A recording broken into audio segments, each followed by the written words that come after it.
Welcome to my channel Bookish English 2. Today, I want to tell you a story about a man, a very old man.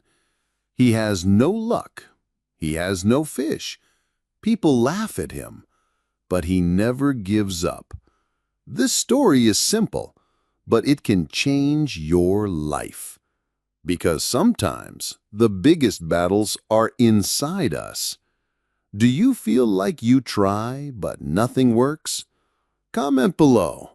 Do you feel that too? Chapter 1. The Man with No Fish. The old man lived near the sea. Every morning before the sun was up, he walked to his small wooden boat. His boat was old. His fishing lines were old. His sail had many holes and was patched with old cloth. Some people laughed and said, "His boat looks like his face, full of lines." But the old man didn't listen. He was quiet. He didn't speak much. He didn't complain. He just walked to the sea. He was not weak. His body was thin but strong. His skin was brown from the sun. His hands were full of cuts and old scars. Those scars were not from today. They were from many years of catching big fish. He had strength, but no luck. For 84 days he caught nothing. Not one fish, not even a small one. On some days he saw big fish swimming under his boat, but they did not take the bait. He waited. He hoped, but he returned home with nothing. The people in his village started to say, "He is finished. He will never catch another fish again." But the old man still believed. He said to himself, "Each day is a new day. The sea can change in one moment." He looked at the sea like a friend. He called it la mar in Spanish, the way people talk about a woman they love. The sea was not just water for him. It was his life. It was his battle. It was also his hope. There was one boy. The boy's name was Marlin. He was not the old man's son, but he loved him like a father. When the boy was 5 years old, the old man took him out on the boat. He learned to fish from him. He learned to hold the line, to wait with patience, to feel the sea. They had many good days together, but after 40 days without a fish, the boy's parents said, "He has no luck. Go fish with someone else." And the boy listened. He was sad, but he obeyed. On the other boat, the boy helped catch big fish. On the first day, they caught 3 good ones. The boy's parents were happy, but the boy was not. His heart stayed with the old man.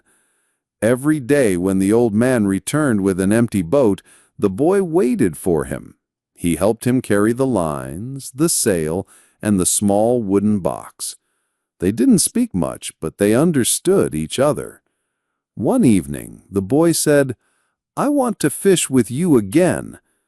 The old man smiled and said, "You are on a lucky boat now. Stay there.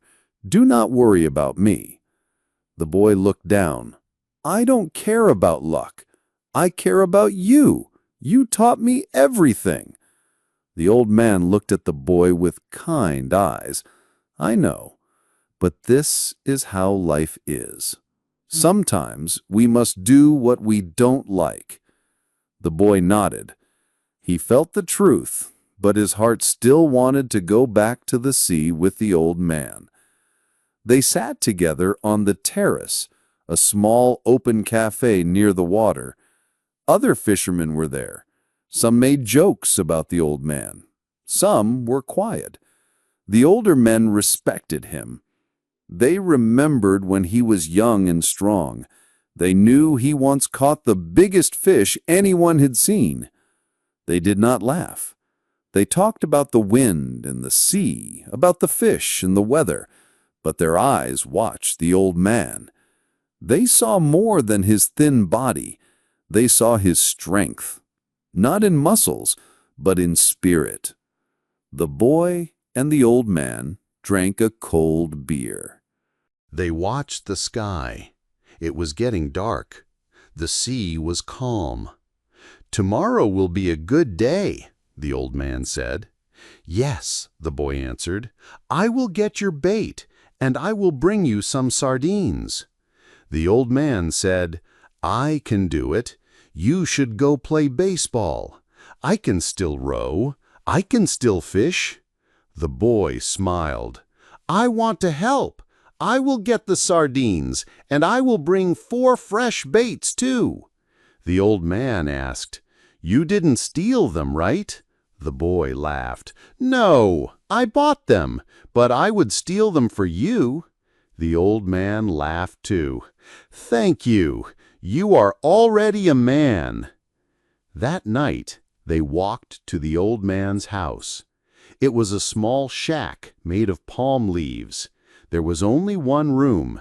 It had a bed, a table, a chair, and a place to cook with charcoal. There used to be a photo of the old man's wife, but he took it down. It made him too sad.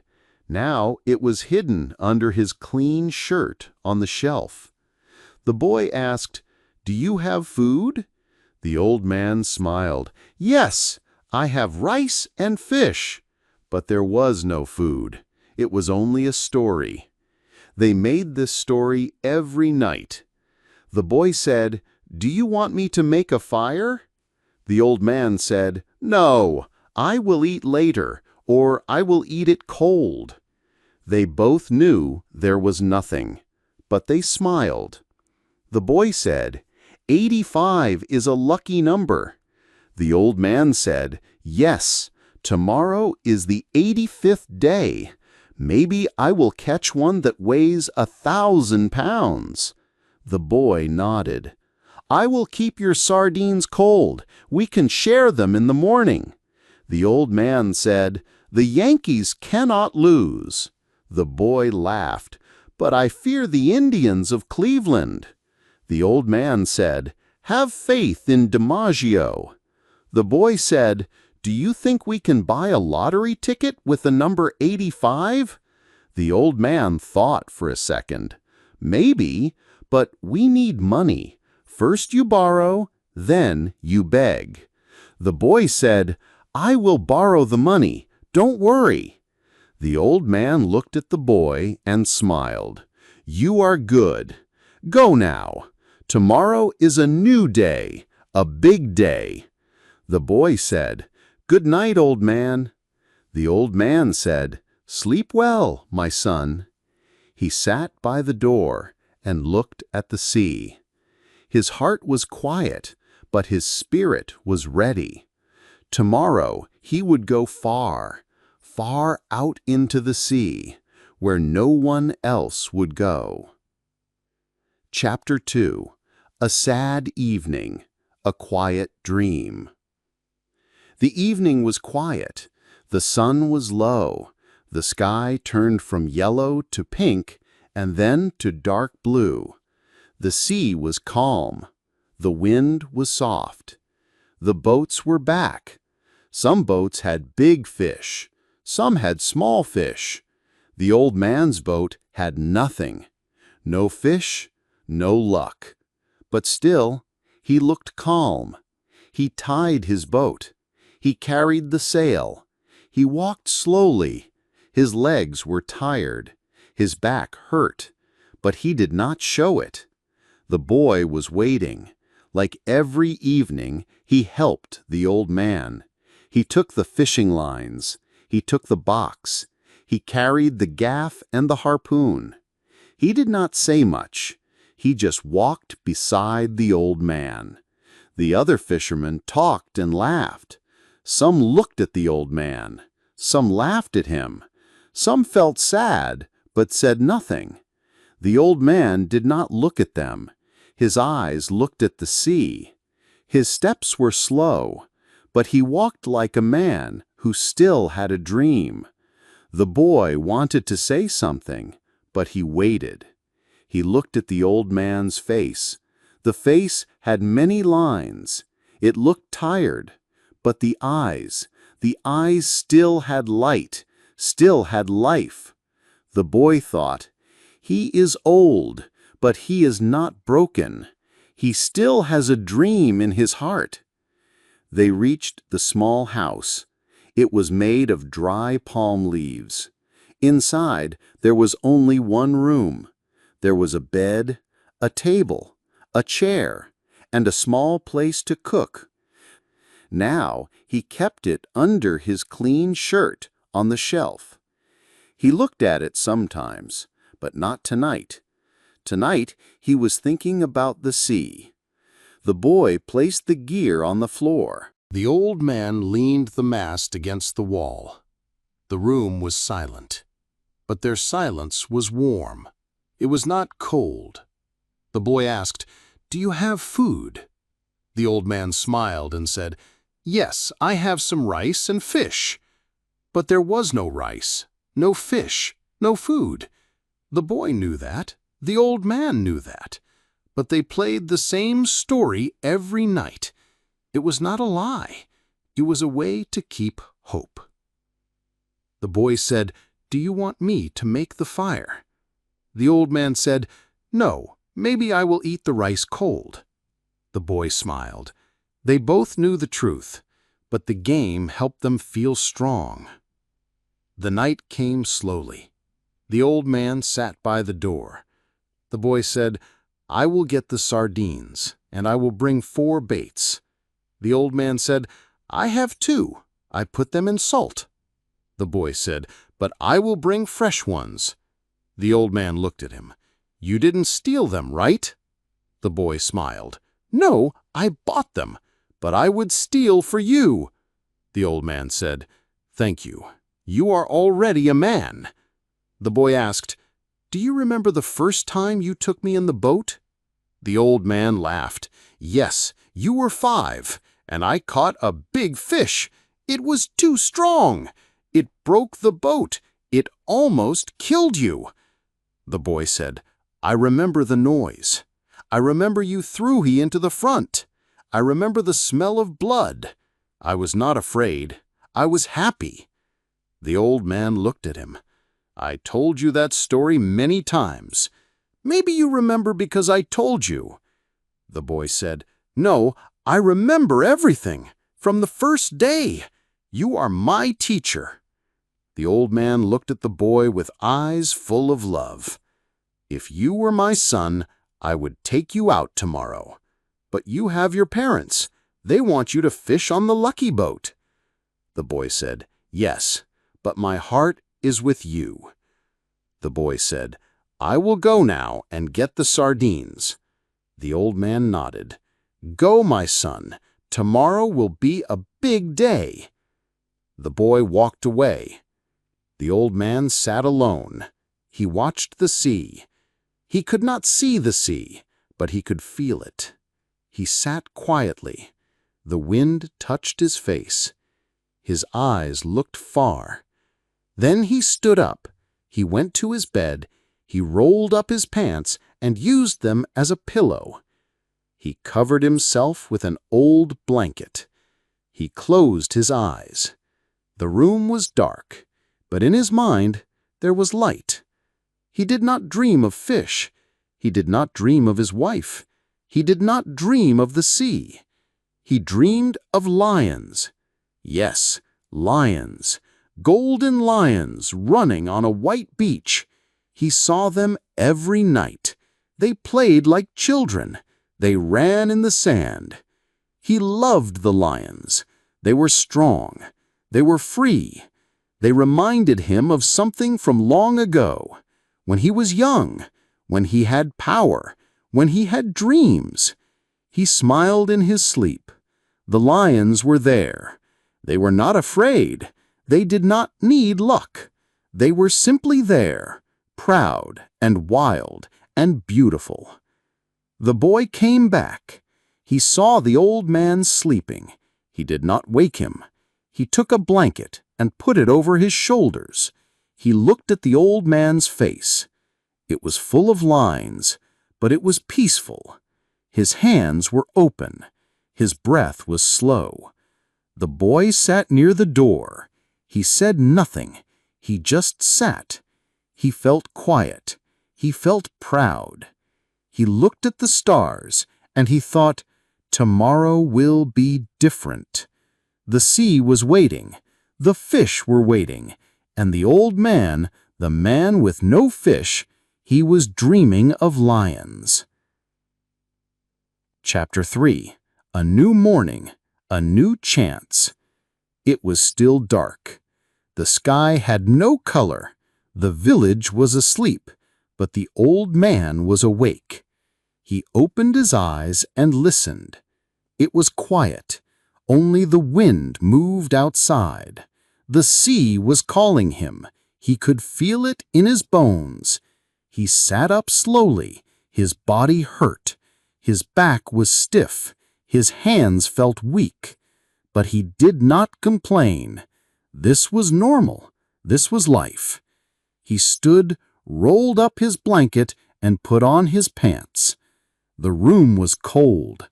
The air smelled of the sea.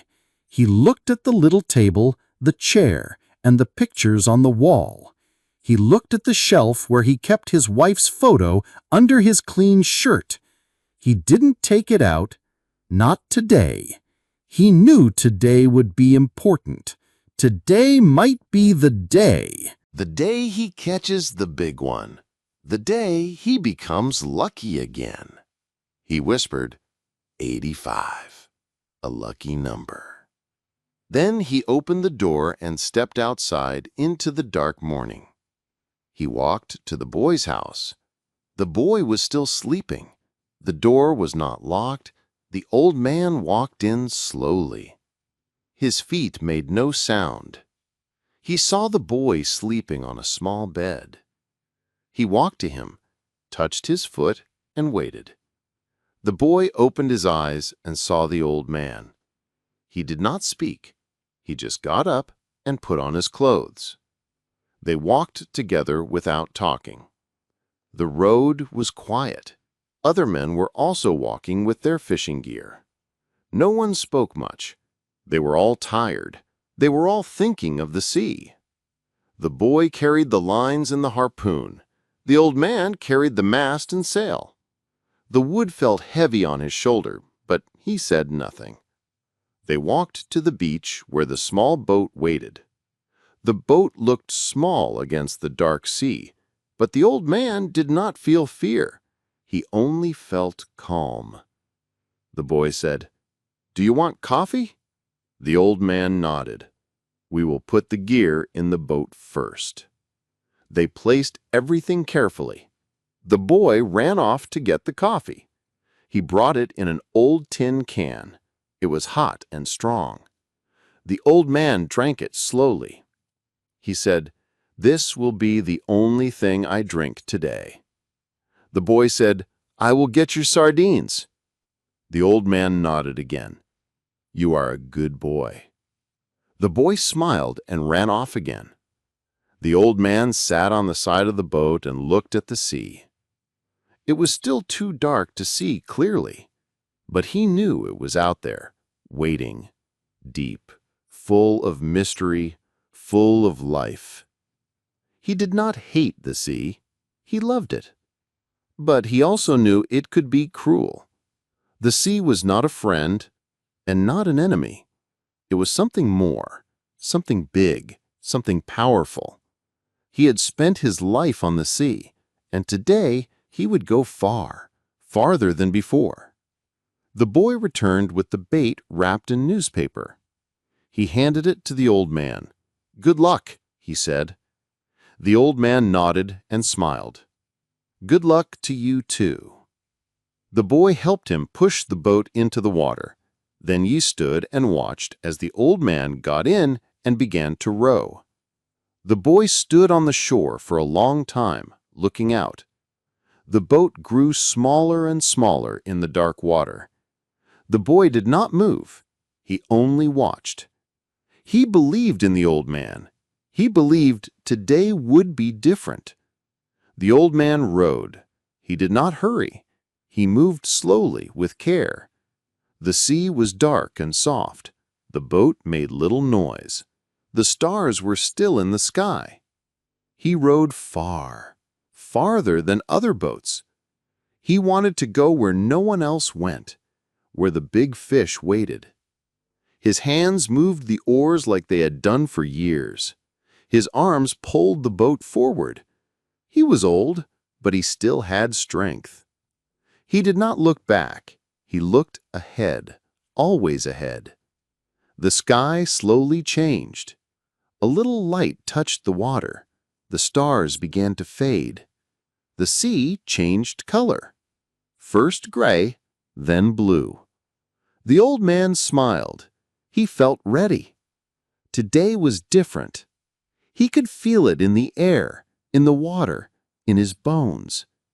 He reached the deep part of the sea. He called it the Great Well.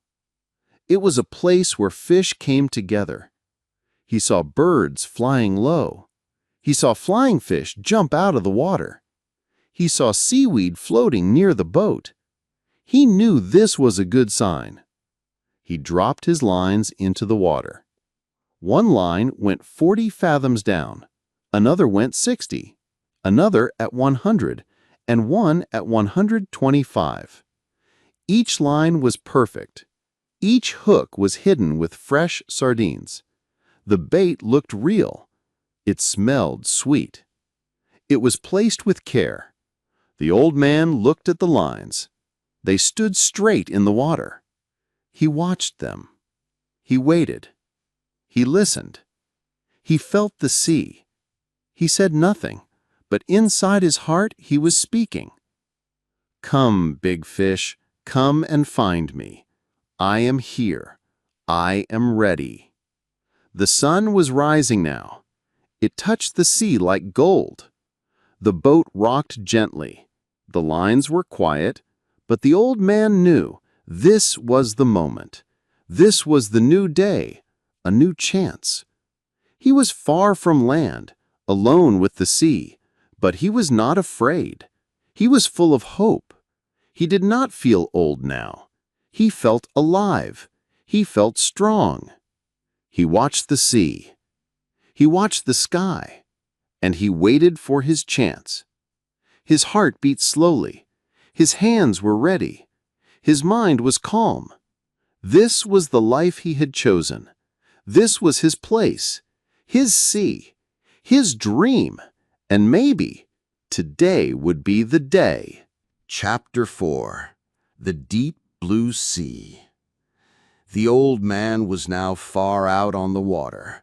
The land was behind him. He could not see the shore anymore. But he was not worried. This was his sea. This was where he felt at home. The boat moved gently on the water. The waves were soft. The sky was wide and blue. The sun was warm on his back. The air smelled clean. The sea was deep, very deep. A quiet, dark blue that went down forever. It looked peaceful, but the old man knew this water could hide big things, strong things, beautiful and dangerous things. He loved the sea. He called her La Mar, like a woman, kind, wild, mysterious. Some fishermen called it El Mar, like a man, but to him the sea was soft. The sea was a partner, sometimes a lover, sometimes a mother, sometimes a fighter, but never a stranger. He looked down into the water. The light touched the surface and danced like gold. The deep water below was full of life. Tiny fish swam near the boat. They moved like silver rain. He saw jellyfish with long purple threads. He saw flying fish jump and glide above the surface like little birds. He saw the thin yellow lines of sargasso weed floating slowly past. These were all signs, signs that fish were near. The old man watched everything. The sea was talking, and he listened. A bird flew above the boat, small and black. It looked down at the water. It circled and cried. The old man smiled. He said quietly, "You're looking too. You're hunting, just like me." His hands touched the fishing lines. He checked them one by one. They were strong, clean, perfect.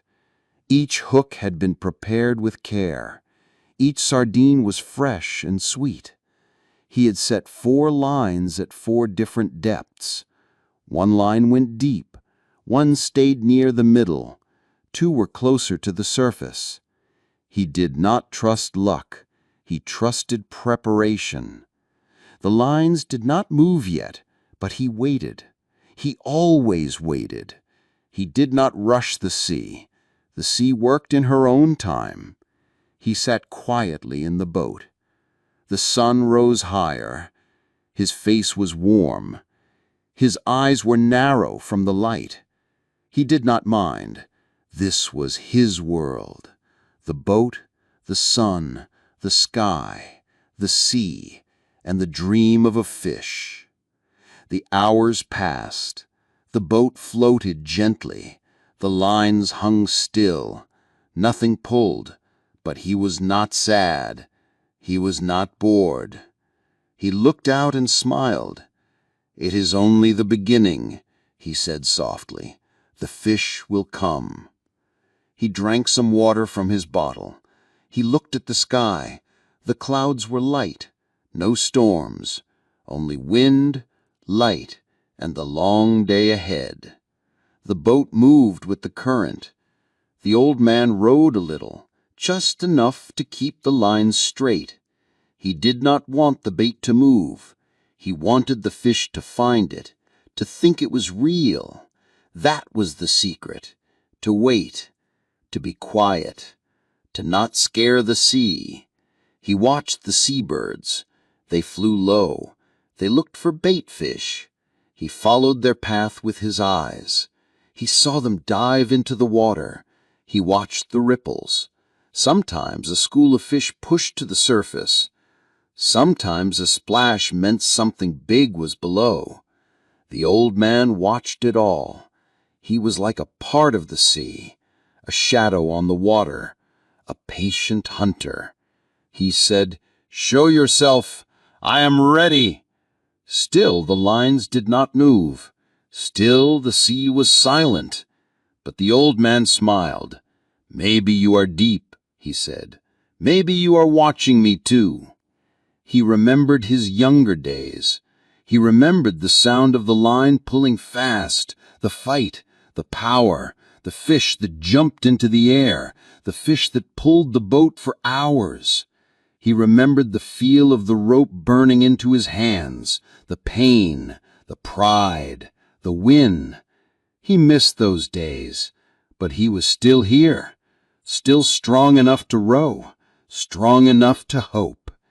He had lost many things in life, friends, money, time, but not this, not the sea, and not the dream.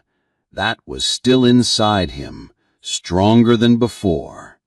The sun was now high. The heat touched his skin.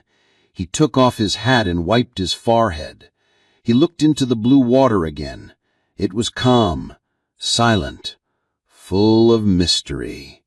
He leaned over the side of the boat. He could see deep, very deep. The water changed from blue to purple to black. It felt like looking into space. "You are beautiful," he whispered to the sea, "and today you will give me something. I feel it." He sat again, quiet, ready. The boat rocked softly. The line stayed still. But the moment was close. He could feel it. He looked at the bird again. It flew far now, into the sky. It was alone, just like him. He watched it go. Then he looked down again. His hands touched the lines. His eyes scanned the water. His heart beat slow, but strong. This was the deep blue sea, and this was his place. He was not afraid. He was not tired. He was one with the ocean. He did not need a crowd. He did not need applause. He only needed a fish, and the sea would give him one. One fish, one chance. That was enough. Chapter 5. The Fish Takes the Bait. The sun was high now. The sea was shining. The water was flat. The sky was clean.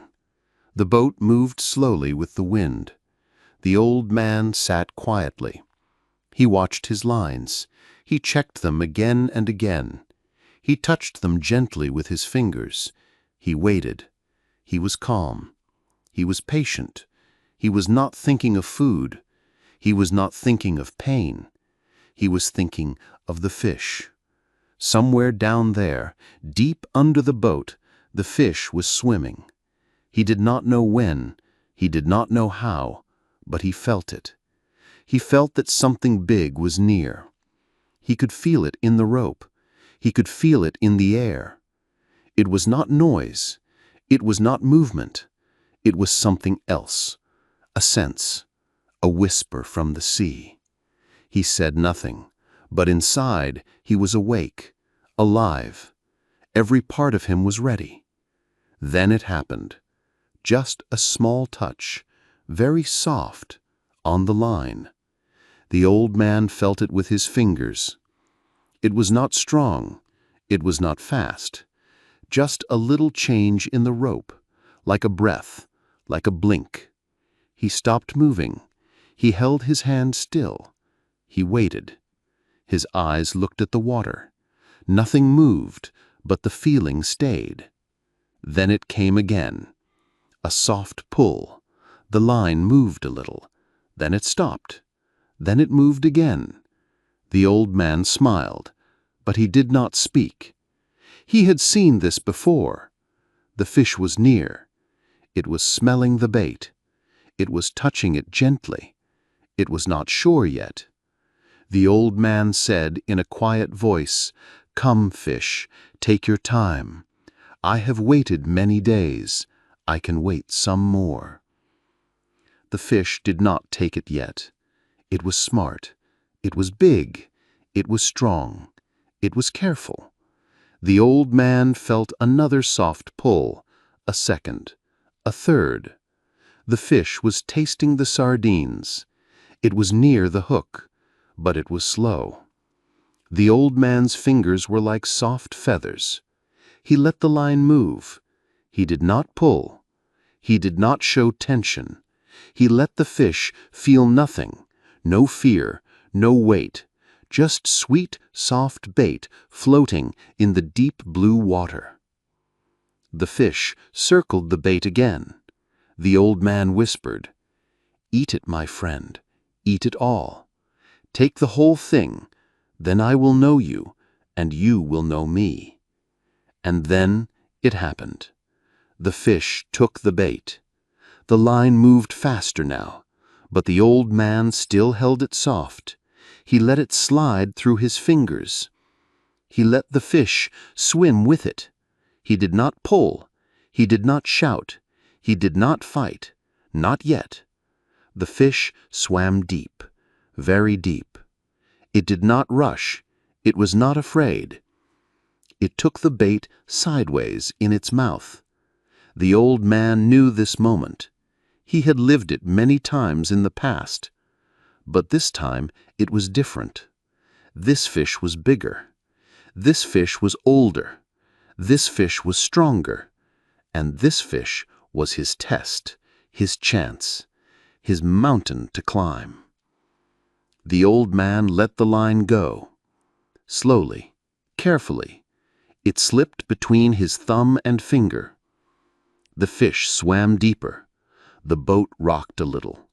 The water whispered under the sun. The old man reached for the reserve coils. He tied them together. He checked the knots. He breathed slowly. He said, "Not yet. Wait. Let him eat it well." The fish slowed down. The line was tight now, but not too tight. The old man knew the right moment. He had missed it before, but not today. Today he would be perfect. He would not be early. He would not be late. He would be exact. Then the line pulled, hard, strong, deep, heavy. The fish was swimming with the bait in its mouth. The fish was his now. The old man pulled back with both hands. He stood up and used all his strength. He pulled hard, once, twice, again. The rope burned his hands. The boat jumped. The sea splashed. The line went tight like a wire. The fight began. The old man shouted, "Now we start!" The boat moved. The fish pulled. It did not jump. It did not rush. It just pulled. Deep, heavy. The boat moved with it. Slowly, out to sea, far from the shore. The old man leaned back. He let the fish pull. He did not try to stop it. Not yet. He needed time. He needed to understand this fish. The line cut into his back. His hands were red, but he smiled. "You are big," he said. "You are strong, but so am I."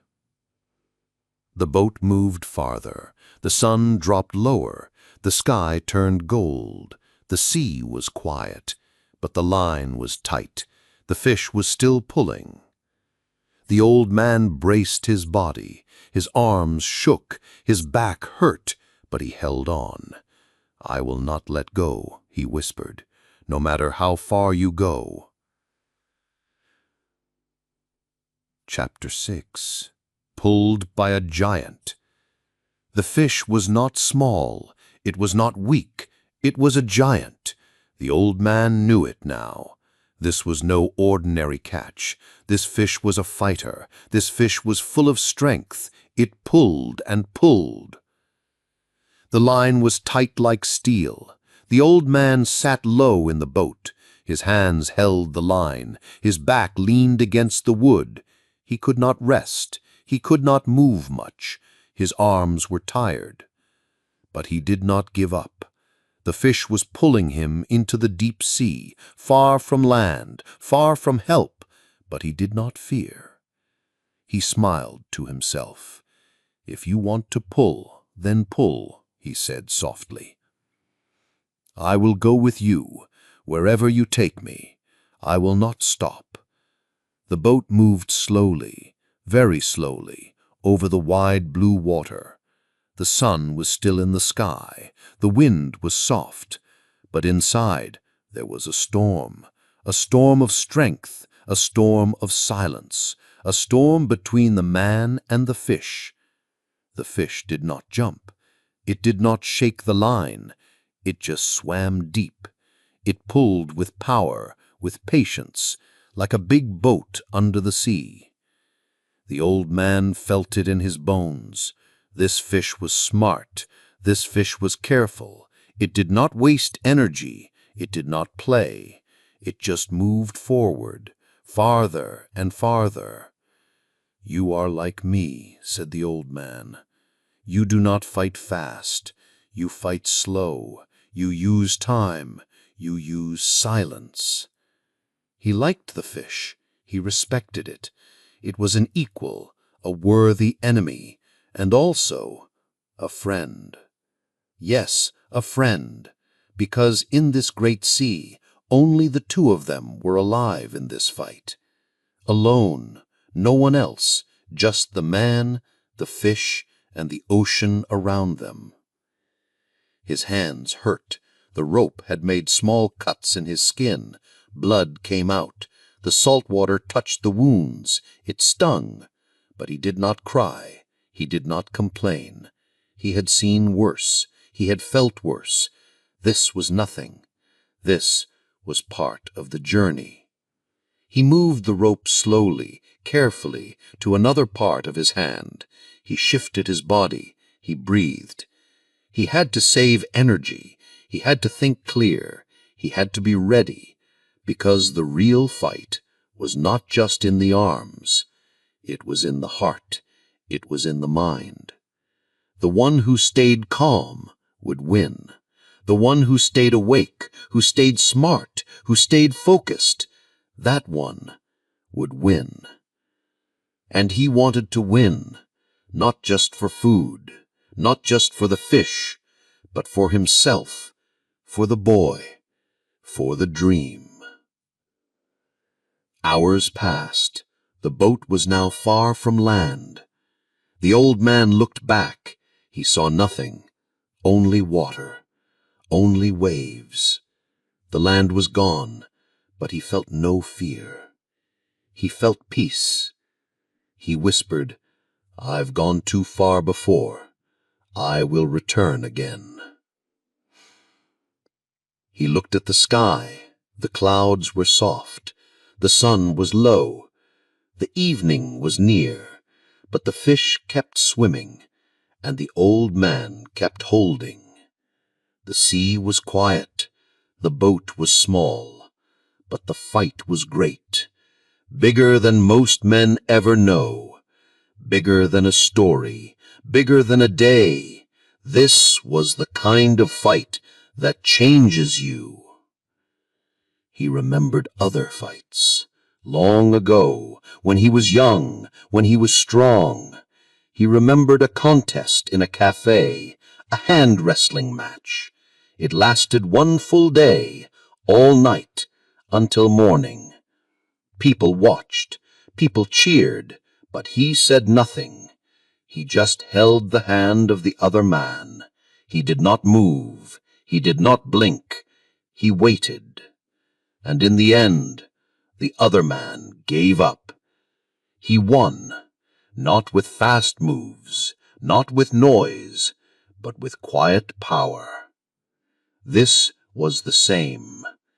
This was that fight again, but now his opponent was the sea and the fish.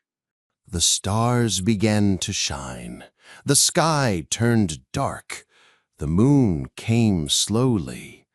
The old man was tired, but he did not sleep. He could not.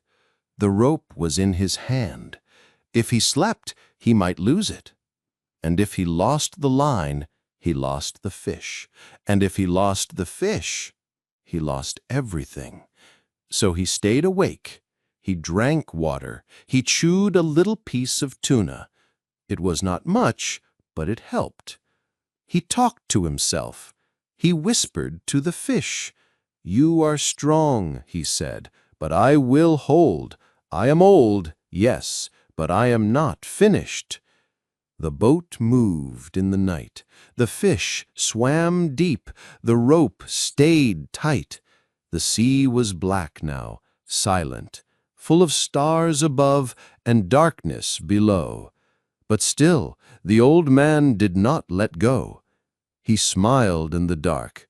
He whispered, "We are one now. You pull, I hold.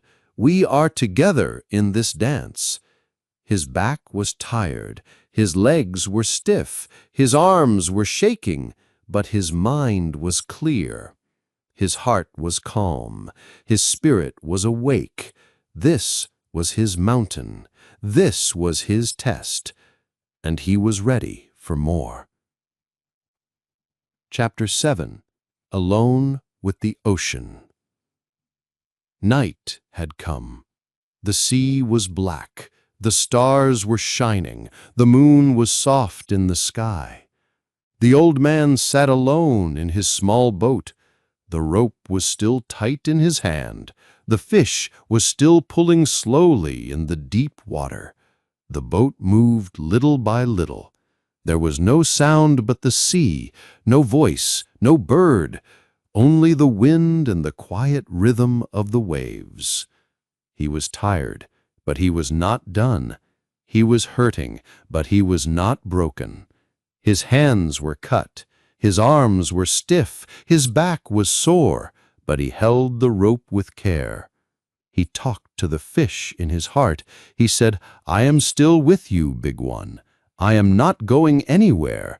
I will stay with you. I am your brother, and we are not finished." The old man had been awake since morning. Now it was deep night. He had not slept. He had not rested. But he did not feel lonely. He did not feel fear. He had the sea with him. The stars were above him. The great fish was under him. He was not alone. He was part of something big. The world was quiet, but his mind was full. He thought about the boy. He saw his face. He heard his voice. The boy would be worried, but the old man could not stop now. He whispered, "Don't worry, boy. I am still strong. I will come back. I will not lose this fish. I will not lose myself." He looked at the stars again. He knew the stars. They were old friends. He had watched them all his life. They helped him find his way.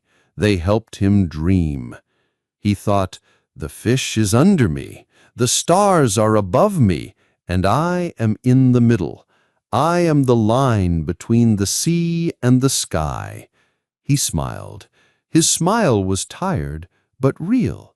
He had nothing but his boat, his line, his hands, and his will. But it was enough. He was enough. He had learned to live with little. He had learned to be strong in silence. And now, in this long night, his spirit was like the ocean, wide, deep, still, and powerful. His hands were shaking now. His right hand was cramped. The fingers were tight and cold.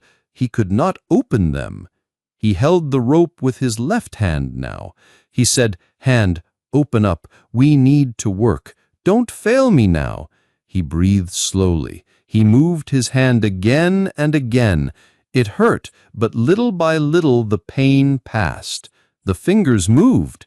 He smiled again. "You see," he said to himself, "the body listens when the heart is strong." Then he felt the fish pull again. Not fast, not wild, just deep, strong, quiet. The fish was still full of life. The old man said, "You are brave, you are smart, but I am old and I know things. I know how to wait. I know how to fight without noise." He ate a small piece of tuna, just enough to keep going. He drank a little water. His mouth was dry. His stomach was empty, but his soul was full. He looked at the sea.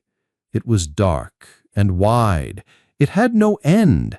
It had no name, but he felt peace in it. He loved the sea. It was his home. It had taken things from him, but it had also given him everything. He said, "You are a wild sister, sometimes kind, sometimes cruel, but I love you, and I will not leave you." The fish pulled again, a strong pull. It hurt his back. But the old man held the line.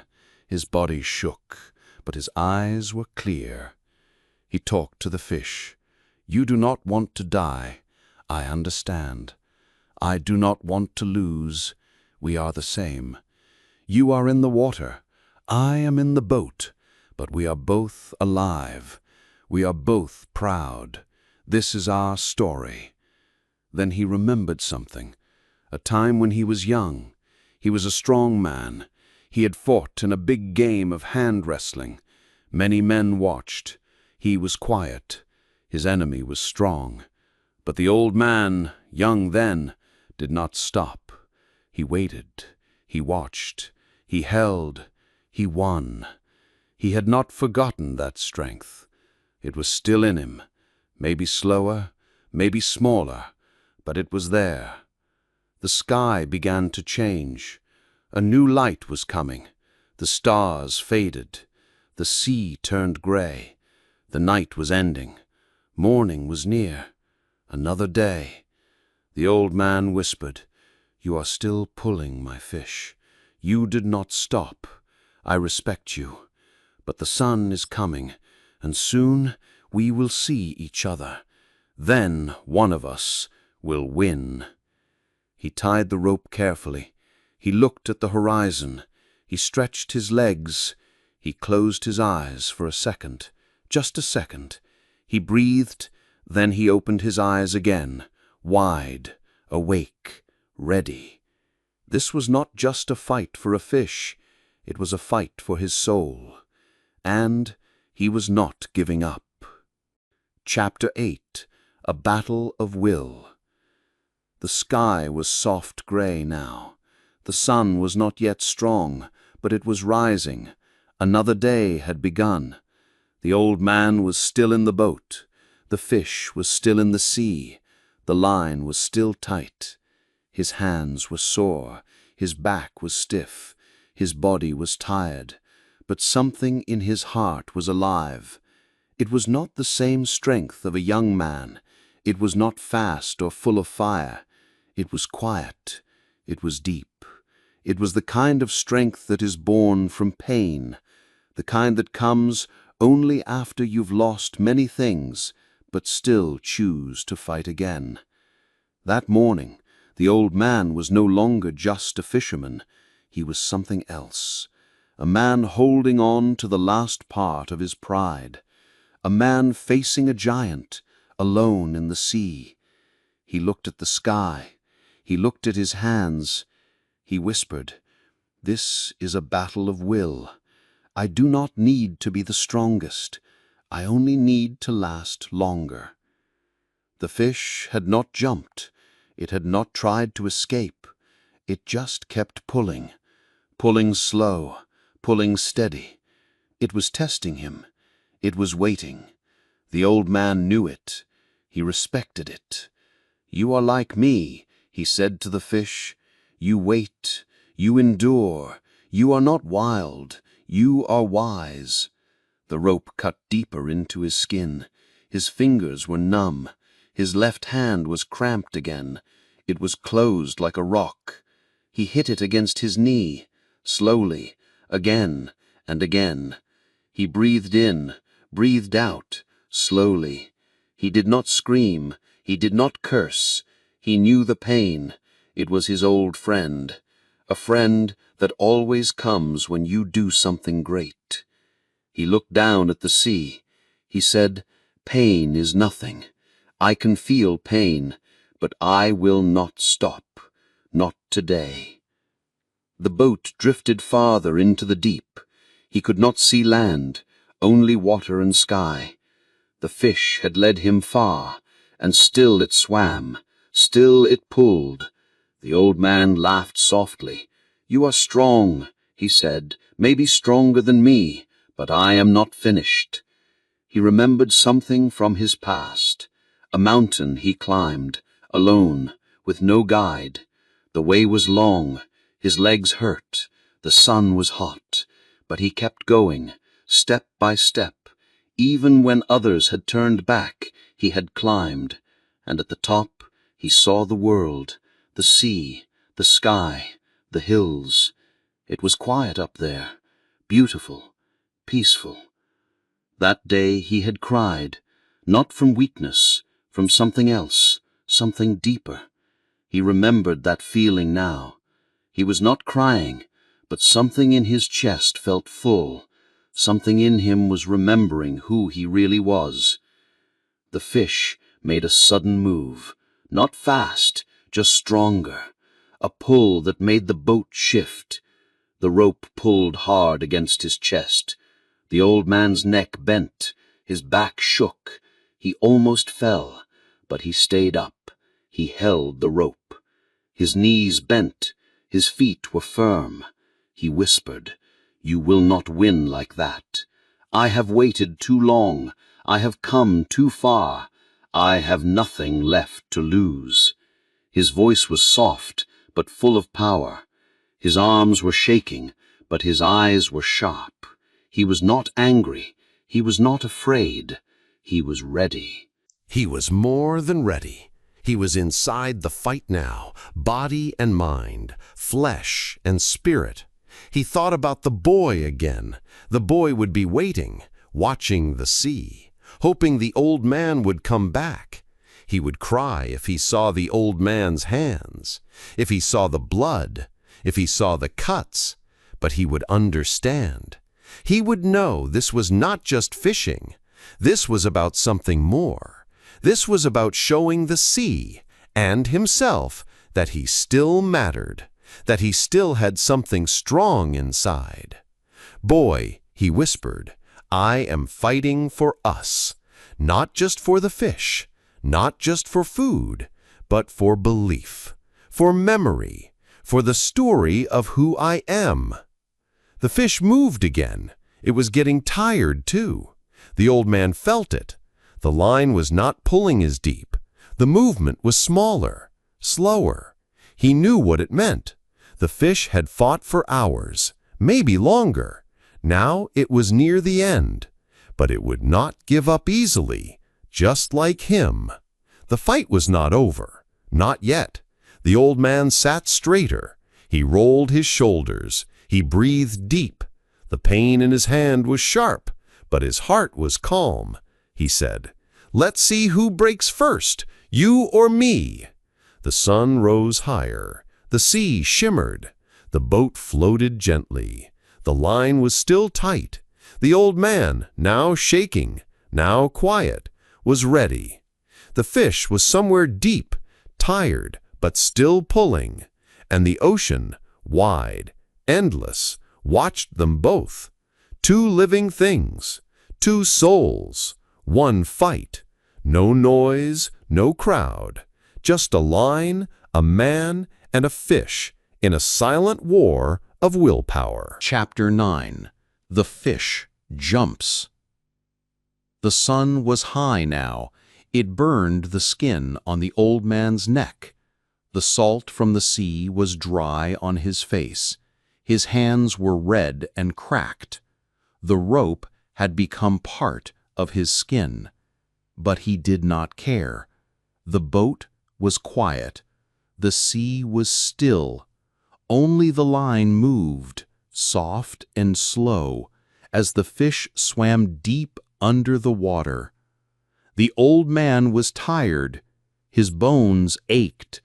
His muscles were weak. But he was not done. He was still strong inside. He had not come this far to give up. He looked at the sky. He looked at the sea. He looked at his hands. He whispered, "Soon, something is coming. I can feel it." His heart beat slower now, but each beat was full of purpose. He felt close to something great. He did not know if he would win, but he knew it would be beautiful. Then it happened. The rope pulled harder, not fast, but deep. It was like a breath under the sea, a breath full of power. The boat moved. The line sang. The old man stood. His legs shook. His arms tensed. The fish was rising. He could feel it. He whispered, "Come up, let me see you." And then, for the first time, the fish came out of the water. It rose slowly, gracefully, like a shadow from another world. The fish was giant, long and silver. Its body was taller than the boat. Its tail splashed the sea. Its head was strong. Its eyes were dark. The water flew around it like a fountain.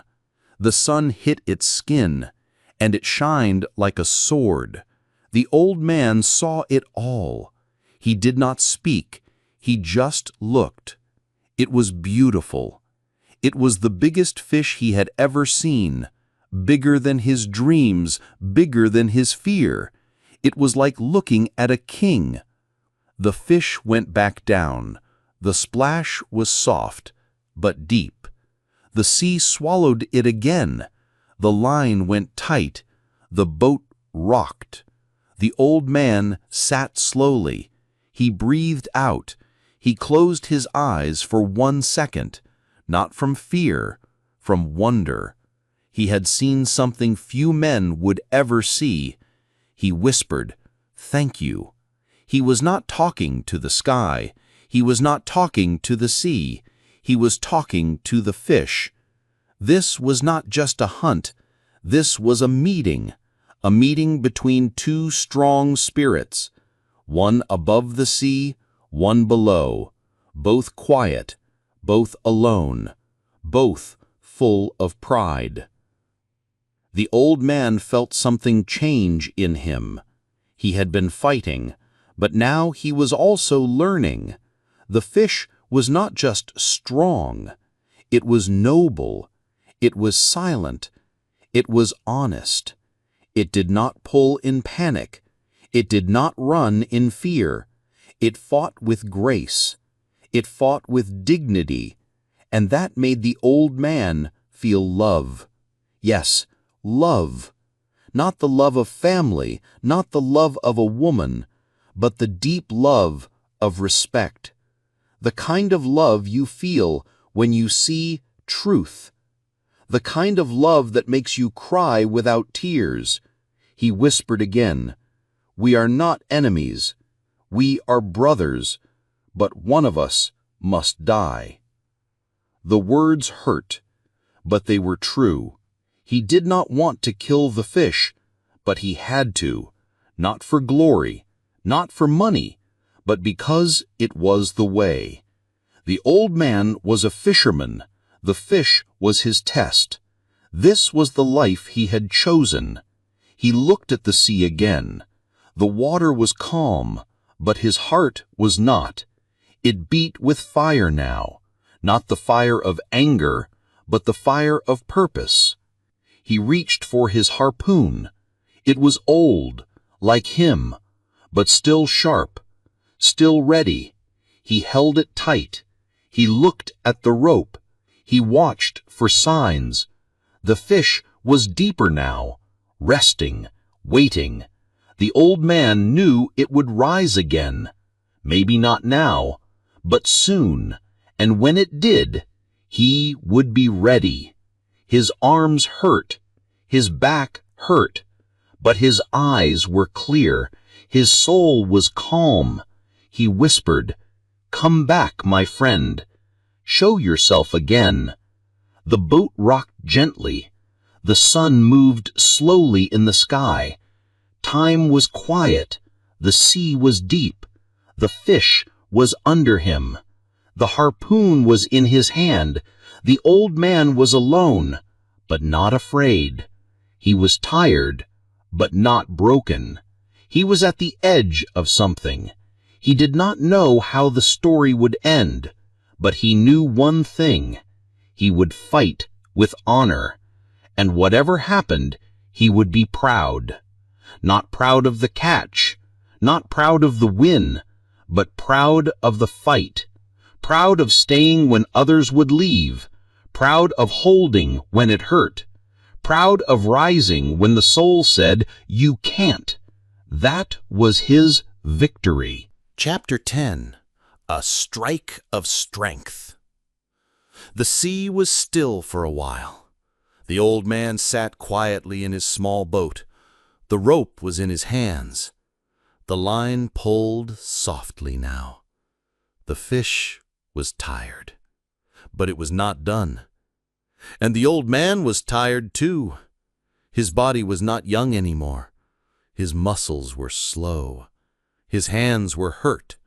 His eyes burned from the sun. But inside, he was ready. He was waiting. The harpoon was near him, sharp, cold, simple. It was not a machine. It was not special.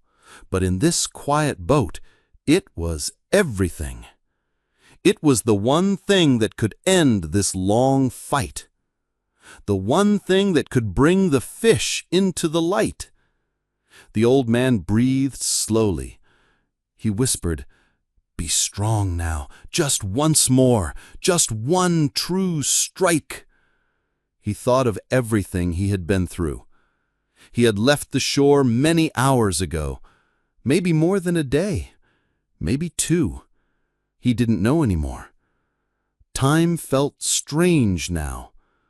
The sea had become his world. The fish had become his partner, his enemy, his test, his mirror. They had danced together, pulled each other, waited together. And now, this long dance was coming to its final moment. The old man felt it. The fish was rising. It had no more tricks. It had no more strength. It was close now, almost too close. The line moved in small circles. The boat turned slowly. The fish was swimming around the boat. One last circle, one last goodbye. The old man stood up slowly. His knees hurt. His back was tight. His shoulders were stiff, but his arms were strong now, full of quiet power. He held the rope in one hand, the harpoon in the other. He watched the water. It moved gently. It was blue and green. Then he saw it, a dark shadow below, large, wide, slow. The fish. It was close now. It had come to meet him. The old man didn't speak. He just watched. He waited. The fish came up, a little more, a little more. Its head showed first, then its body, long and beautiful, like silver moving under the sky. The old man's heart beat faster. His hands were steady. He lifted the harpoon. In that moment, everything became quiet. No sound, no time, just the old man, the fish, the sea, the sun. His arms moved, slow, then fast. The harpoon flew. It hit the fish just above the heart, deep, clean. The fish moved once, twice, then stopped. The sea turned red. The fish sank a little, then floated beside the boat. The fight was over. The old man dropped the rope. His hands shook. His legs bent. He sat down slowly. He looked at the fish. It was bigger than he thought, longer than the boat, stronger than anything he had ever caught. Tears came to his eyes, but not because he was sad. He was proud. He was thankful. He had done his best, and the fish had done its best. This was not a win or a loss. This was something else. This was a meeting of 2 strong souls. One had to die, but both had shown their heart. The old man whispered, "Thank you, my friend. You are the greatest fish, and you gave me the greatest fight." He tied the fish to the side of the boat. It was too big to bring inside. The head was near the front. The tail stretched past the back. The body was heavy. The blood moved with the waves. The sea was red now, but the old man did not look away. He looked at the fish again and again. It was beautiful even in death. It was still full of life. It still had power. It still had spirit. The old man felt something inside him, something quiet, something deep. Not joy, not sadness, something more honest, something only the sea can give. The sun was high now. The old man took a drink of water. He ate a small piece of dry tuna. His body needed rest, but there was no time. He had to go back. Home was far, but he had to try. He had to bring this fish back. He had to show the boy. He had to show the others, not to say, "Look, I won," but to say, "Look, I did not give up." That was the real prize, not the fish, not the meat, but the story, the journey, the proof that he was still alive, still strong, still a man. He looked at the sea again. He looked at the sky. He touched the fish with his hand, softly, like a goodbye. He whispered, "We go home now." He picked up the oars. He started to row, slow, gentle. Each movement hurt, but he did not stop. The sea was waiting. The long road back had begun. Chapter 11. Blood in the Water. The fish was tied to the side of the boat. Its body moved with the sea. It was long, strong, and still beautiful. The old man looked at it again and again. He felt pain in his back, but peace in his heart. He had fought well. He had won the fish. But deep inside, he knew the fight was not over. The sea was quiet now, but he had seen it many times before. It could change quickly. It could bring trouble. It could bring sharks. And the blood. Yes, the blood was already in the water. It spread slowly, like red smoke. It moved far. It called to other creatures, creatures with sharp teeth, hungry teeth. The old man knew this. He had lived many years. He had seen what blood could do in the sea. He picked up his oar and looked around. Nothing yet. No fin, no shadow.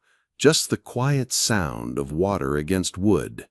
He started to row. Slowly. The boat moved.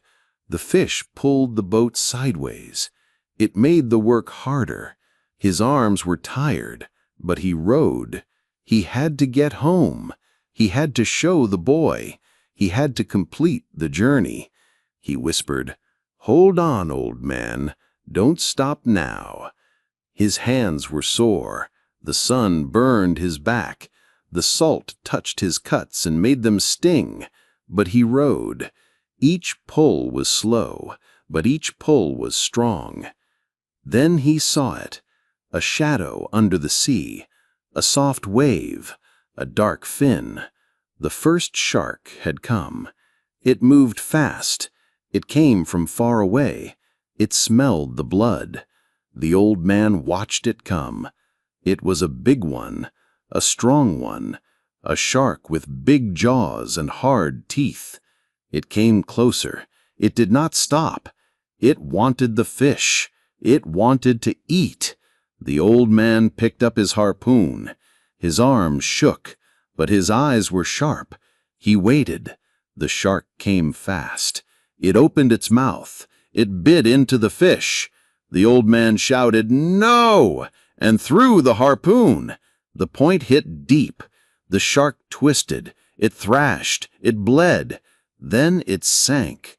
The sea was quiet again, but only for a minute. The old man pulled back his rope. His harpoon was gone, stuck in the shark. Now he had no weapon. He looked at the fish. The shark had taken a big piece. The old man felt a pain in his chest, not from his body, but from his heart. He whispered, "You gave me your best. I could not protect you." Then he looked around again. The red water was still there, still calling. More sharks would come. He found his knife. It was old, small, not made for sharks, but it was all he had. He tied it to an oar. Now he had a new weapon, not strong, but sharp enough to fight. He waited. Another shark came, then another. 2 at once. The old man stood up. He fought. He hit. He shouted. The sharks circled. They came close. He stabbed one in the eye. It bled. It swam away. The other bit deep into the fish.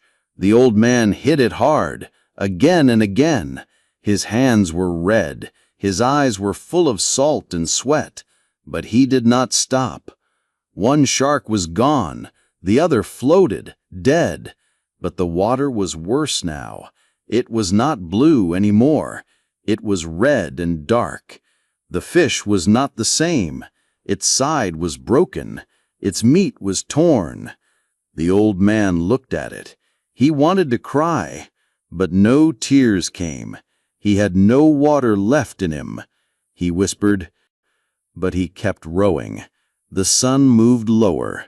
The sky began to turn orange. The day was ending, but the fight was not done. He saw more shadows, more fins, more sharks. They were smaller now, but many. He was weak, but he stood again. He held his oar tight. His knife was ready. He shouted into the wind, "I will not give you up." And he fought, he hit, he stabbed, he screamed. He was just one man in a small boat, but he had the heart of a lion. He had the heart of a mountain. He would not stop, not while he had hands, not while he had breath. He hit until the knife broke. He fought with the broken wood. He fought with all he had. Finally, the sea was quiet again. The sharks were gone, for now. The old man sat down. He could not move. His hands were red and open. His back was broken with pain. His eyes closed slowly. He looked at the fish. Only bones were left. A white shape, long, empty, beautiful in its own way. The old man whispered, "They took the meat, but they could not take the fight, and they could not take the story." He touched the bones. He said, "You are still great, and I will still take you home." Chapter 12. The fight gets worse. The old man was tired. His hands were cut. His back was sore. His arms were weak. But still, he was alive. Still, he was sitting in his little boat. The sea was quiet for a short time. The sun was lower now. The sky was turning red and gold. The old man looked at the bones of the fish. It was just a skeleton now. The meat was gone. The sharks had taken most of it. But the shape was still there. The long, strong bones, the great head, the tail. It was still the biggest fish he had ever caught, and even in this broken form, it was beautiful. It was still a sign of strength, a sign of his fight, a sign of his soul. He touched the fish gently. He said, "You are still my brother." Then he picked up his broken oar, and he rowed again. He moved slowly now. His boat did not go fast. The waves were soft. The wind was light. But every part of his body hurt. His hands were shaking. His legs were weak. His eyes were tired. But he could not stop. He had to get home. He had to show the boy. He had to finish what he started. So he pulled the oars again and again. One pull, then another. He whispered to himself, "Keep going. One more pull, then one more." He did not think about the pain. He did not think about the blood. He only thought about the boat, the boy, and the shore. Then he saw it. Another fin, cutting the water. Then another, and another. 3 sharks, coming fast. They had smelled the blood. The sea had called them, and now they were here. The old man sat up. He had no harpoon. He had no knife. Only the broken oar. Just a stick now. But he picked it up. He held it tight. He said, "You will not take what is left. I will not let you." The sharks came close. Their eyes were cold. Their mouths were open. Sharp teeth. Strong jaws. They circled the boat. They touched the fish bones. They smelled the air. Then one of them attacked. The old man hit it with the stick. He shouted. The shark pulled back. But another came. It bit the tail of the fish. The man hit again. His arms burned. His head felt hot. His heart beat fast. He hit again and again. The wood cracked, but he kept going. One shark turned away, but another came. Then 2 more. He was surrounded now. The sea was not quiet anymore. It was loud, full of splashes, full of teeth. The fish skeleton was breaking. The sharks were pulling it apart. The old man fought like a wild animal, like a fire. He hit with all he had. Even when his stick broke more, even when his hands bled again, he hit with his fists, with his elbows, with his heart. He shouted into the wind, "Go away! Leave him! He gave me everything! You cannot have more!" But the sharks did not listen. They never listen. They only follow the smell. They only follow the blood. They do not care about dreams or fights or love. They just eat. The old man knew that, but he did not stop. He had to try. Even if he could not win, even if it was already too late, he had to show the sea, he had to show the sky that he was still here, that he was still a man. One by one, the sharks went away. Some were hit, some were full, some were just done. The water was red again, the boat was wet, the man was broken, but he was still alive. He looked at what was left of the fish. Not much, just the spine, just the bones, the head, the tail. But they were still big, still strong.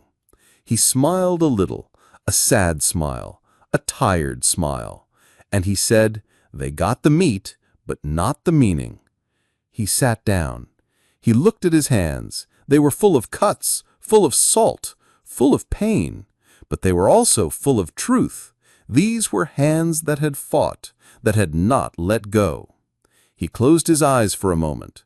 The wind touched his face. The stars were starting to come out. The sky was dark blue now. The day was gone. But the story was still here.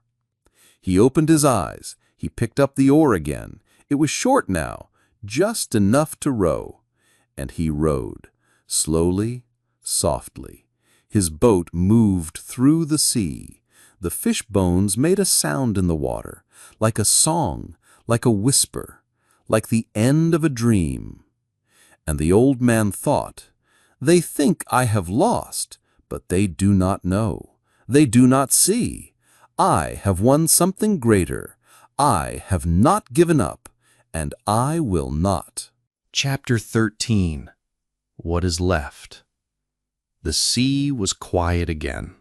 The stars were above, the waves were soft, the wind was gentle. The night had come. The old man sat alone in his boat. He did not speak. He did not cry. His heart was too tired for tears. His body was too tired for words. His hands were open. His arms were weak. His back was heavy. He looked at the fish beside him, but it was not the fish anymore. It was just bones now. Long, white, shining bones. A head, a spine, a tail. The meat was gone. The sharks had taken it all. They had come again and again, and he had fought, but they were too many, too strong, too hungry. He had nothing left to fight with, only a stick, only his hands, only his heart. And in the end, he could not save the fish. The dream he caught with so much pain, the dream he fought for with his life, was now just a skeleton, still big, still proud, but empty. The old man looked at it and said, "So this is what is left." He touched the bones with his hand. They were cold, wet, smooth like stone, but they were real. He had not imagined the fish. He had not dreamed the fight. It had all happened. Every pull of the line, every cut on his hand, every hour without sleep, every shark, every wave, all of it was real. He had lived it. He had survived it. He had done it all, alone, in the middle of the sea, with no help, no sound, just the sky, the water, the fish, and his soul. And now he was still alive. He was still rowing, slowly, toward home. The boat moved like a shadow across the water.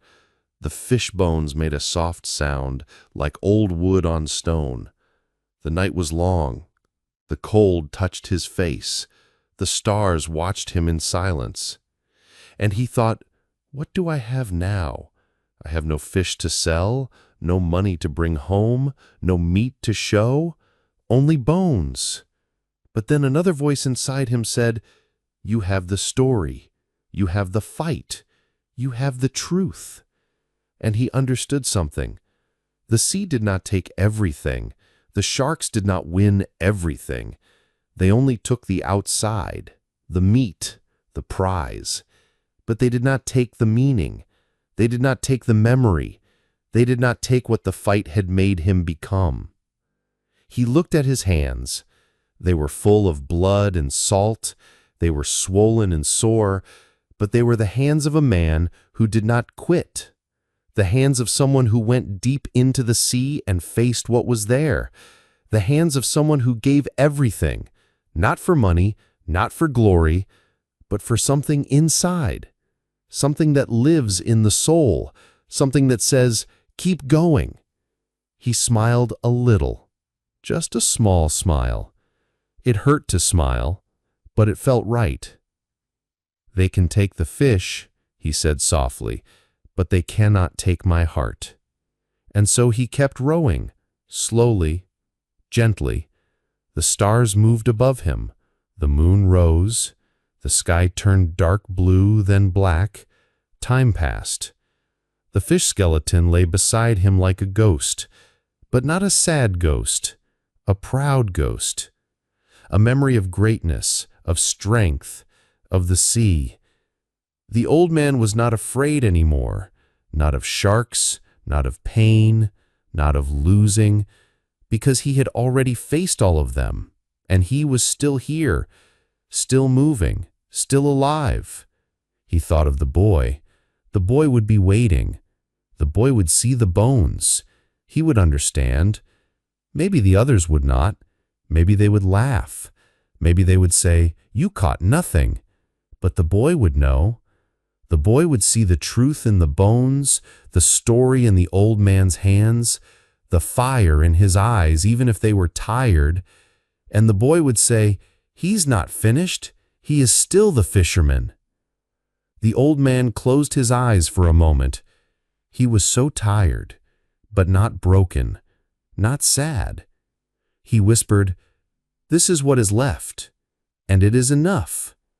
The boat moved on. The sea rocked him like a cradle. The fish bones floated beside him. The stars watched from above. The night was deep. The world was quiet. And the old man, with nothing left but bones, pride, and peace, rowed toward home. Chapter 14. The Long Way Home.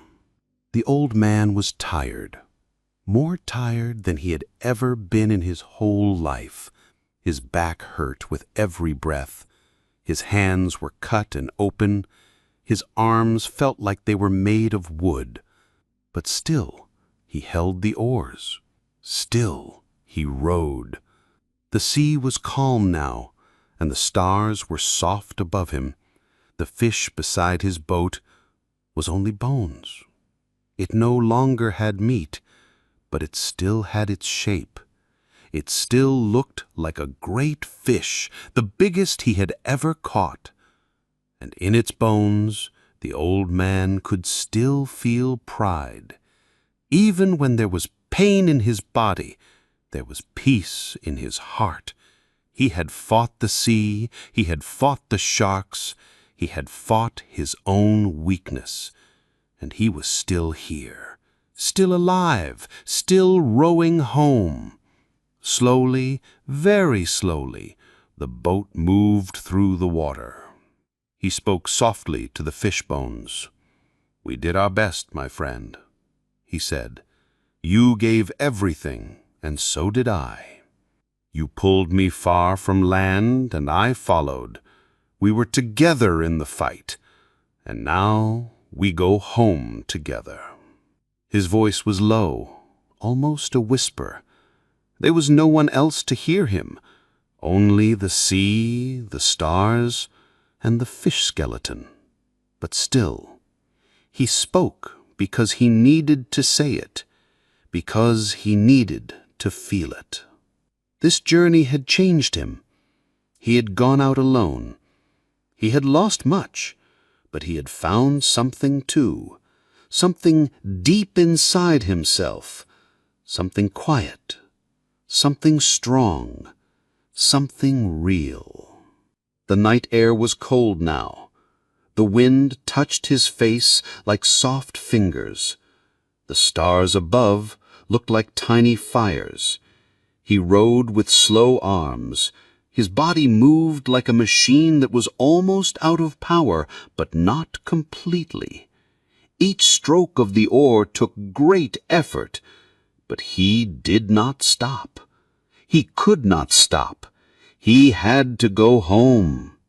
Not just for rest, not just for food, but for the boy who still believed in him, the boy who loved him, the boy who waited. He remembered the first time he had taken the boy fishing. How small the boy had been, how excited, how he had asked so many questions. The old man had taught him everything: how to tie the line, how to feel the pull, how to wait, how to respect the sea. Now the old man was the one learning how deep the sea really is, learning how long a man can last, learning what it means to lose and still feel proud. He thought, the boy must see me. He must see the fish bones. Then he will understand. Hours passed. The sky changed from black to deep blue, then purple, then a soft red. The sun was coming. The night was ending. The world was waking up. But the old man was still rowing, still moving. The land was near now. He could see the lights of the village far away, like stars on the ground. That was his home. That was where he belonged. His small shack, his empty bed, the boy's house nearby, and maybe, if he was lucky, some hot food. But first, he had to reach the shore. The last part was always the hardest. His arms shook now. His eyes were dry. His hands were numb. But the boat moved slowly forward. The sea was kind now, like it was saying, "You have passed the test. I will take you home." The old man looked one more time at the fish skeleton. It was shining in the morning light, white, long and proud. He touched it again, this time gently. "Thank you," he said. "You gave me your fight. You gave me your strength. You showed me who I am." And with those words he kept rowing. The village was quiet. Most people were still asleep. The houses looked small and peaceful. The beach was empty, just sand and wind and early light. He reached the shore at last. The boat touched the sand. He dropped the oars. He sat for a moment. His head fell forward. He was too tired to move, but he was home. He had made it. He had returned. And though he had nothing to sell, though he had no fish to give, he had something better. He had the story. He had the bones. He had his pride. And deep inside, he had a strange feeling, not joy, not sadness, something quieter, something stronger, peace. Because even in loss, he had won something that could not be taken, not by sharks, not by time, not by the sea. Chapter 15. The Return. The boat touched the land. The waves were small. The wind was soft. The sea had brought him home. But the old man could not move. His hands were open. His arms were weak. His body was heavy. He sat in the boat and breathed slowly. He looked at the beach. It was empty. The sky was turning blue. Morning had come. The world was waking up. But he sat still. He looked at the fish bones beside him. They were white and long and quiet. They had no voice, but they told a story of the sea, a story of a fight, a story of heart, a story of a man who did not quit. He tried to stand. His legs shook, his knees were weak, but he stood, slowly, like a tree in the wind. He picked up the mast. He put it on his shoulders. It was not heavy before, but now it felt like a mountain. He walked, one slow step at a time.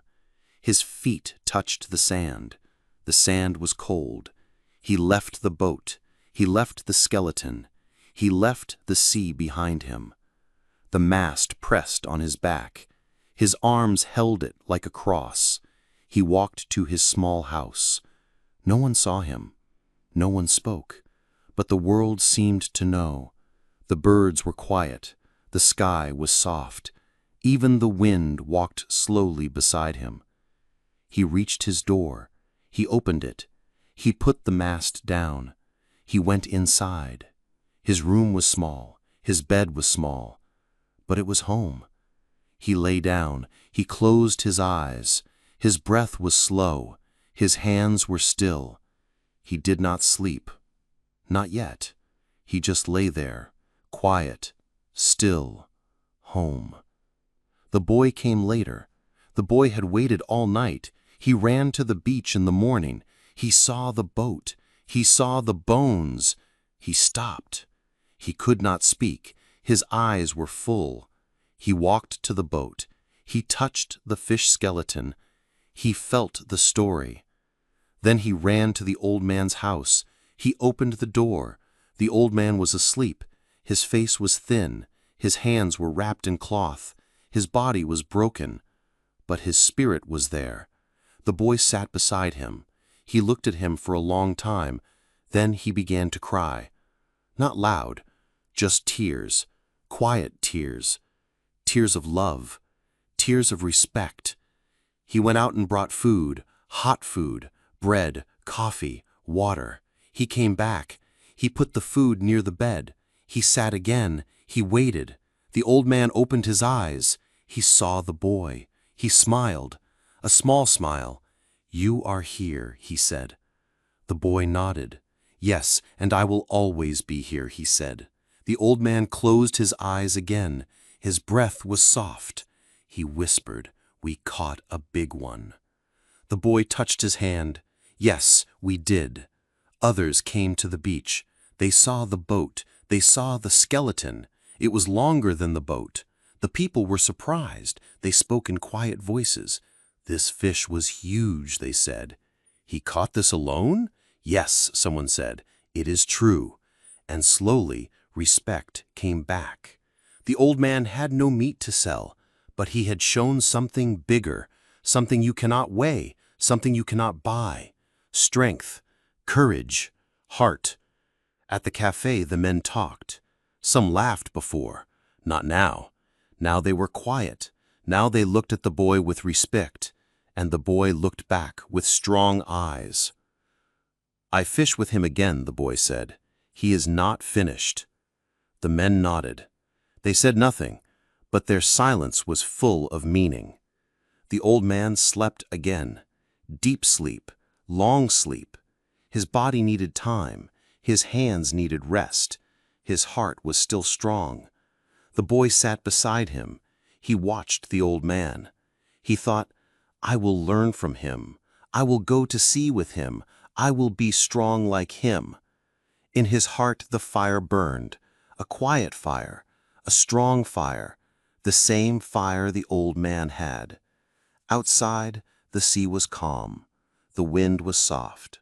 The fish bones still lay beside the boat, white, beautiful, proud. The old man had returned, not with meat, not with money, but with something greater, with his story, with his truth, with the respect of the sea, the village, and the boy. Chapter 16. The Respect Returns. The sun was high in the sky. The boy brought soup. The old man was still in bed, his eyes opened slowly. He smelled the soup. He tried to sit up, but his back hurt. His hands were wrapped in clean cloth. His face looked tired, but his eyes were calm. The boy smiled. "I brought food," he said. The old man looked at him with soft eyes. He nodded. "Thank you," he said. His voice was weak. The boy helped him eat, slowly, one spoon at a time. The old man ate the soup. He drank water. Then he leaned back and closed his eyes. He was not sleeping. He was thinking. The boy did not ask anything. He just sat near the bed and waited. Outside, people still came to see the fish bones. They walked to the boat. They touched the long spine. They counted the ribs. They stood in silence. They asked questions. "Did he really catch this alone?" someone asked. "Yes," another said. "He fought it for days." The people did not laugh now. They did not call him unlucky now. They saw the truth. They saw the size of the fish. They saw what the old man had done, and they felt respect, deep respect, quiet respect, the kind of respect that does not need big words. Back in the room, the boy was still there. He looked at the old man's hands. The cuts were deep. The skin was broken. But the old man did not complain. He did not talk about pain. He did not talk about loss. He just breathed quietly. The boy said, "I want to fish with you again." The old man opened his eyes. He looked at the boy. "You are strong," he said. The boy nodded. "I learned from you." The old man smiled a little. "We'll fish together," he said. "Not now, but soon." The boy stayed all day. He cleaned the room. He changed the cloth on the hands. He brought more water. He brought more soup. The old man spoke very little, but the boy didn't mind. He didn't need the old man to speak. He already knew his heart. He could feel the power in the silence. He could feel the love. The old man had nothing in his hands now. No money, no fish, no strength. But still the boy looked at him like a hero, because real strength does not need to shout. Real strength is quiet. Real strength is soft. Real strength is in the eyes, in the heart, in the way someone never gives up even when it hurts. Later, some fishermen came to the house. They did not come to ask questions. They did not come to joke. They came to say something simple. They stood at the door. The boy opened it. The old man was still in bed. The men looked at him. Then one of them said, "It was a great fish." Another said, "You are strong." The old man did not speak. He just looked at them and gave a small nod. That was enough. The men turned and left. But the boy saw something. The old man's eyes were wet, just a little, not tears, just water, like the sea in his eyes, the sea that was always inside him. The respect had returned, not because of a story, not because of a show, but because of the truth. The fish was gone, but the bones were there. The old man had lost the fight, but he had won something bigger. He had won the heart of the boy. He had won the respect of the village. And more than that, he had won himself. He had shown that even when you are tired, even when you are old, even when the world thinks you are finished, you can still rise, you can still fight, you can still be great. That night the boy sat next to him again. The old man was asleep. The boy did not sleep. He looked at the man. He looked at the hands. He looked at the face. He thought, "I want to be like him, not just to catch fish, but to live like this, to be brave, to be quiet, to be true." Outside, the stars moved in the sky. The sea whispered in the dark. And in that little house, one old man slept, and one boy began to grow into something greater. Chapter 17. A Lesson in Pride. The next morning was quiet. The old man opened his eyes. The sun was not high yet. The air was soft. The boy was already there. He was sitting on the floor beside the bed. He had a small notebook in his hand, but he was not writing. He was just looking at the old man's face, watching him breathe, watching him rest. The old man turned his head slowly. He smiled. A very small smile. The kind of smile that says, "I see you. I'm still here." The boy smiled back. "Do you want to talk today?" he asked softly. The old man did not speak for a moment. Then he said, "Yes, but only a little." The boy moved closer. He sat on the edge of the bed now. "I want to know," he said. "I want to understand. Why did you go so far?" The old man looked at the ceiling. His eyes were still, like the deep sea. "I went far," he said, "because I had to." The boy waited. He knew the old man was choosing his words slowly. "The fish was out there," he said, "and if I did not go, I would never know. I would never know if I was still strong. I would never know if I could still fight." The boy nodded. "But why alone?" he asked. "Because that was the way," the old man said. "Some battles are only yours. Some fights are meant to be quiet." The boy was quiet for a long time. Then he said, "Were you proud?" The old man turned his head and looked straight into the boy's eyes. "Yes," he said, "very proud." Then he looked away again, but not proud like a loud man, not proud with noise, proud in my heart, proud that I did not stop, that I did not break. The boy looked down. He thought about those words. They were slow, they were simple, but they were full of power. The old man took a deep breath. "You must learn something," he said. "Listen. When you fish, when you live, don't use anger. Use heart. Don't fight because of ego. Fight because it matters." The boy nodded again. "You mean fight because you love?" The old man smiled. "Yes, love the sea, love the fish, love the work, and love yourself too. That's what keeps you alive." The boy looked outside. The wind moved the leaves. The sound was soft. He turned back. "I want to learn more," he said. "I want to know how to be like you." The old man shook his head slowly. "No," he said. "Don't be like me. Be like you.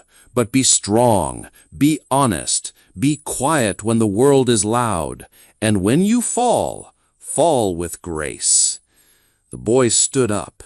He felt something new in his chest, a kind of fire, but not wild, not loud, a fire that warmed him from the inside, a fire that whispered, not shouted.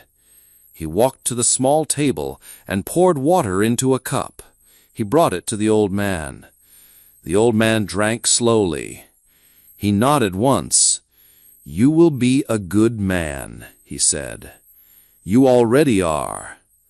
Later that day, the boy walked to the sea. He sat on the sand. He looked at the water, the same water that took the old man far away, the same water that brought him back. The sea was not the enemy. The sea was a teacher. Sometimes it was kind. Sometimes it was cruel, but it always gave truth. He picked up a stone and threw it. It landed with a small splash. He closed his eyes and thought of the fish, the big one, the one that gave the old man pain, but also gave him purpose. And the boy understood something. The fish was not just a fish. It was life. It was struggle. It was the thing that made the old man alive. Back at the house, the old man was sleeping again. He dreamed of the lions. He dreamed of strength and beauty and freedom. But outside the dream, something had changed. The boy had changed. The old man had passed something on. Not money, not power, but wisdom, deep wisdom, and that was more than enough. Chapter 18. Strength in Silence. The house was quiet again. The sun moved across the sky, slow and golden. The old man sat near the door now, not in bed, not in pain, just still. The boy had placed a chair for him. It was an old wooden chair, a little broken but strong enough. The old man sat with a blanket around his shoulders. His hands were still wrapped, his body still tired, but his eyes were clear, and they looked at the sea, not in anger, not in sadness, but in peace, like someone looking at an old friend, a friend who gave him pain, yes, but also meaning, a friend who showed him who he really was. He did not speak much now. He didn't need to. The boy sat next to him, sometimes speaking, sometimes quiet. Sometimes he read small things from an old book. Sometimes he just looked at the waves too. No one came to the house today. No fishermen, no visitors. The people had already said what they needed to say, and the old man had already heard what he needed to hear. He had nothing more to prove. He had no need to explain, because real strength does not shout. Real strength is quiet. It is in the way a man sits, the way he breathes, the way he looks at the world after losing everything, and still sees beauty. The boy looked at him for a long time. He wanted to ask more questions about fishing, about pain, about what it meant to be a man, but he stopped himself. Something told him the answers were already here, not in words, but in this silence, in this presence, in this deep stillness between them. The boy felt something heavy in his chest, but not a bad heavy, a deep, quiet feeling, like standing at the edge of the sea and knowing how small you are, and also how important. Like the sea itself was inside him. The old man lifted his hand, just a little. The boy helped him drink water. The old man gave a small nod. That nod said more than a speech. It said, "Thank you." It said, "I'm okay." It said, "I'm still here." The boy nodded back, and the silence between them became warm, like music without sound. The day passed slowly. The sky turned orange, then pink. The sea shimmered like silver glass. The boy said, "They are still talking about the fish." The old man smiled gently. He didn't answer. The boy said, "They respect you now. Everyone does." Still, the old man stayed silent. Then, after a while, he said, "That is not why I went." The boy nodded. "I know," he said. The old man looked at the sea again. "I went to remember," he whispered. The boy didn't ask what he meant. Somehow, he already knew. The old man had gone to remember who he was, to meet the sea again, to find the fight inside him, not for others, not for fame, but for himself. As the stars came out, the boy helped him back inside. He laid him gently on the bed. The old man did not complain. He did not speak. The boy sat beside him. He stayed even when the old man's eyes closed. He stayed even when the house was dark. He stayed because he knew that silence was not empty. It was full, full of love, full of lessons, full of strength. Outside, the wind moved softly, the sea breathed in the night, and in a small house near the shore, a boy watched over an old man. And that old man, without words, without pride, without fish, was still the strongest person the boy had ever known. Chapter 19. The Dream Returns. The old man was sleeping again. His breath was soft, steady, quiet like the sea on a calm day. The boy sat by the bed, not moving much, not speaking. He looked at the old man's face. There was something different now, something peaceful. The lines on his forehead were still there. The cuts on his hands were still healing. His bones were still old and tired. But his face looked gentle, like a boy again, like someone remembering something beautiful. And the boy knew, without being told, that the old man was dreaming. He wasn't dreaming of the fish, not the great marlin he fought, not the sharks that tore it away, not the long days at sea or the pain in his hands. No, not those things. He was dreaming of something older, something deeper, something that lived in his heart before all of this. He was dreaming of the lions.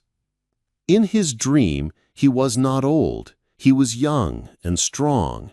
He stood on the sands of Africa. The beach was golden. The sun was warm. And there, on the shore, were lions. Not one, not two, but many. They ran together. They played. They jumped through the waves like children. They were strong and free. Their manes moved in the wind. Their eyes were full of life. And the old man, who was not old in the dream, stood there and smiled. He watched them, not with fear, but with joy. These lions were not dangerous. They were beautiful. They were part of his soul. The dream was not loud. It had no story, no words, just the feeling of strength, the feeling of freedom, the feeling of a life lived close to the sea, close to the earth, close to the heart. In this dream, he did not need to prove anything. He did not need to catch the biggest fish. He did not need to fight. He only needed to watch, to remember, to feel the wind on his face and the sand under his feet. He smiled in his sleep. The boy saw this smile. He did not wake the old man. He only watched. And in that moment, the boy felt something shift inside him. He understood something he could never learn from books, something his teachers could never explain, that life is not only about winning, not only about catching the biggest thing or being the strongest in the room. Sometimes life is about the dreams you hold quietly, the images that come back to you even when the world takes everything away. Outside, the stars were many. The sea was soft. The night air moved through the house like a song. The boy closed his eyes for a moment. He saw the lions too. Not clearly, not in detail, but he felt them, their power, their joy, their grace. He felt that they were not just part of the old man's dream.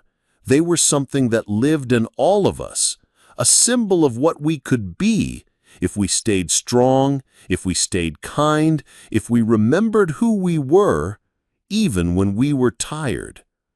The boy opened his eyes. He looked at the old man again. The smile was still there. The dream was still there. And the boy made a small promise in his heart that he would dream too, not only of lions, but of courage, of goodness, of simple things that made life full. He would carry the old man's story, not just the story of the big fish, but the deeper story, the story of trying, the story of losing, the story of standing up again, and the story of smiling in your sleep because somewhere deep inside, you are still running with lions. Chapter 20. The meaning of the story. The sun came up slowly. The sky turned soft blue. The sea was calm again. The waves moved like breathing. The old man was still sleeping, but the boy was now awake. He made some warm tea. He sat by the door and looked out. The town was quiet. The boats were still. The people had not come out yet, but the boy was already thinking.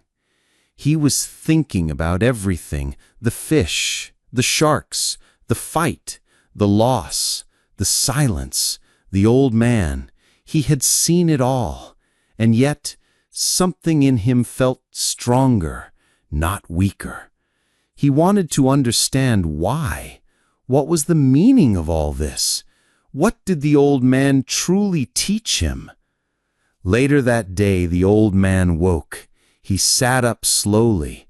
He did not speak right away. He looked at his hands. He looked at the boy. He looked out at the sea. The boy gave him tea. The old man drank slowly. Then the boy asked very softly, "Why did you go alone?" The old man looked at him. He did not answer quickly. He thought for a while. Then he said, "Because I had to." His voice was soft, not sad, just honest. The boy said nothing, but he nodded. Somehow those simple words made sense. Sometimes in life, you do something not because it is easy, not because others understand, but because you have to. Because something inside you says, "Go." The boy sat closer. "But the fish, you lost it. Was it worth it?" The old man looked at the sea.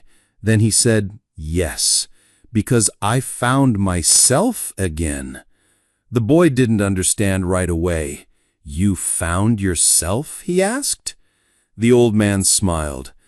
"When I was young, I was strong. I was brave. I fought big fish. I fought the sea. But then time passed. I became old. People said I was finished, that I had no luck, that I should stay home. But I knew. Inside me, the man I was still alive. I went out to meet him again. That was the real reason." The boy felt something in his heart. The old man continued, "The fish was part of the test, not the goal. I fought him. I respected him. He was strong. But the real fight was here," he said, pointing to his chest, inside, against fear, against giving up, against the voice that said, "You are too old. You can't do it anymore." The boy looked at his hands. He thought about his own life, his own fears, his own dreams. "And the sharks?" he asked. "The sharks were life," said the old man. "They come when you win. They come to take what you fought for. You can cry, you can shout, or you can fight. Even if you lose, you still fight. That is pride. Not bad pride, but the pride of knowing you gave everything." The boy now understood. He understood the story was not about fish, not about luck, not about winning or losing. It was about something much deeper. It was about trying, even when you're weak, even when you're tired, even when the world says you can't. It was about doing your best, not for a prize, but for yourself, for your soul. The old man closed his eyes again. He looked tired, but peaceful. The boy looked at him and whispered, "You're not old. You are a lion." The old man didn't speak, but the smile on his face was enough. Outside, the sea moved softly. The waves came in. The waves went out. A big fish skeleton still rested by the boat. People passed by, they looked, they talked, But only the boy knew the real story, and he would carry it forever. The story of an old man, a big fish, a fight, a loss, a dream, a smile, and the deep meaning that lives behind silence, behind pain, behind the sea. It was not just a story. It was a lesson for all of us.